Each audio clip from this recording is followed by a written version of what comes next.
Let's welcome Sir Drummond Bone. Well, thank you, Sung-hee.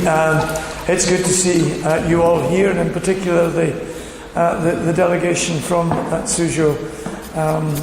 Welcome again to Oxford. And it's always good to support Voices from Oxford. We're very pleased to do that because Voices from Oxford in turn support us, the university. I was given a title, Spread Your Wings. It's not my title. I'm actually a rather down-to-earth sort of guy. But what they wanted me to talk about was the fact that you don't have to have a single career on one track the whole way through, and that if you stayed open to opportunities, that has a kind of liberating and energising effect. Well, let me start with the beginning, as it were. My parents were both artists. They were both painters and graphic designers, and so I certainly didn't do what they did. I can't draw to save my life, so I had to, I suppose, develop an alternate career. When I was at school, I was lucky enough to be able to keep doing physics and chemistry right to the end of my school days, as well as doing the kind of subjects which later became part of my life, in particular English and philosophy. And so the key thing there, I think, again, was I was able to keep my options open. I could have gone science side in my life, I could have gone art side, and I was able to cling on to both these possibilities for as long as was possible. Well, in the end, at university, I did end up going art side and ended up doing English literature and language. And then I came on from my Scottish university, from the University of Glasgow, to Oxford. And I ended up studying, for my doctoral work here, I ended up studying irony. Part of the reason I ended up doing that was, if you like, intellectual, and it's related to what I'm talking about. I like the doubleness. I like the ambiguity in irony. The fact that you can be thinking two things at the same time, both what you actually say and the real meaning, as it were, which might even be exactly the opposite of that. So you're, again, keeping your options open, if you put it that way. So that was one of the reasons why I ended up working on irony here. But the other reason was a bit fortuitous. When I was sitting my scholarship exam and people were interviewing me, and they asked me what I wanted to do, and I said, well, I want to work on irony. And the week before, I'd been writing an essay on the English poet Byron. And so I knew a bit about Byron because I'd just written an essay. So I said, I'd like to work on Byron and irony. And, well, I never got rid of Byron and irony. And when people ask me now, why did you choose Byron? It seems rather lame to say, well, it was luck, really. But that's really how it was. And then I started my university career, and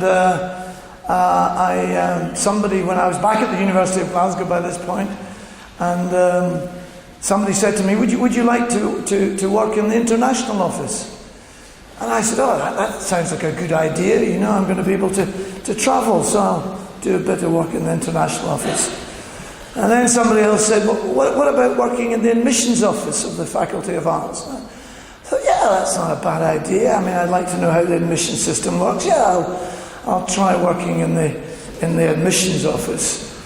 And then, at the time when there was a lot of financial pressure on universities in the United Kingdom, and my colleagues in the arts faculty said, no, we'd like you to be dean. And I think that one of the reasons why they wanted me to be dean, because I was one of the few people who could add up in the arts faculty, because I kind of stuck with my physics and chemistry and my maths. And so I became dean. And then the next thing that happened was somebody said, well, you've not been a bad dean over the last 3 or 4 years. Why don't you become, as we called it in Scotland, a vice principal, but Pro-Vice-Chancellor is what it would be called here. And why don't you take on external relations? Well, I thought I can just about handle the press office, but I knew nothing about fundraising, development, and I knew even less about technology transfer. And these were all part of my remit. But I thought, well, if I'm going to do technology transfer in particular, and there are some people sitting here who know quite a lot about technology transfer, Hagen, but I thought I better get involved myself. So the first thing I tried to do was help set up a gene sequencing company. Didn't work. We didn't get any money. Then I was involved in a training company, and that didn't really work either, and we went into voluntary wind-up, and that was a lesson.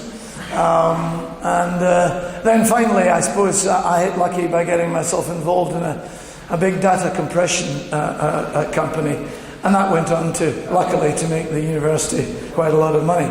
But for me, that was all a learning experience. I was supposed to be leading this lot. I wasn't really. I was learning desperately. Meantime, by way of sport, I was racing motor cars. And actually, racing motor cars is no different from any other sport. It just sounds rather glamorous, or at least I like to think it sounds rather glamorous. But I've done that since I was a student, off and on, when I could afford it, until now. So the key thing, the only lesson there, I think, is nothing particular about racing cars, though maybe the fact that I was mechanically interested, again, goes back to that, keeping your options open at school as long as possible. And I was interested in music, and I couldn't get to many performances for a lot of, particularly when I was still in Scotland. So I built my own hi-fi equipment. And again, that taught me a bit about electronics, and maybe that goes back to keeping my options open when I was at school as well. And then at some point, somebody else said to me they were actually the PR representatives for Universities UK, the body that represents all universities to government. And they said, look, I think you'd be quite good to be president of this organisation. Why don't you stand? And I thought, well, that's completely crazy, but yeah, okay, I'll stand. And Julie got elected, and that's how I got involved with working with the government, and that's where my grey hair comes from. Now, I think really all I'm trying to say in this quick trot through a life, which I hope has got a bit of trotting still to go, I have to say, but if there's a take-home message here, it's you don't have to plan, because a lot of these things happened at least by semi-accident. You don't have to plan, but you do have to be open to new experience. Don't be frightened. Think if somebody asks you to do something, think not, oh, that'll be difficult, but why not? Why not give it a go? And that's really, again, what happened when we set up XJTLU in China. There was this possibility. It had never been done before. But, why not? Why not try? So that's the take-home message. Stay open, stay relaxed. It was the Hitchhiker's Guide to the Galaxy that, made famous the phrase, don't panic.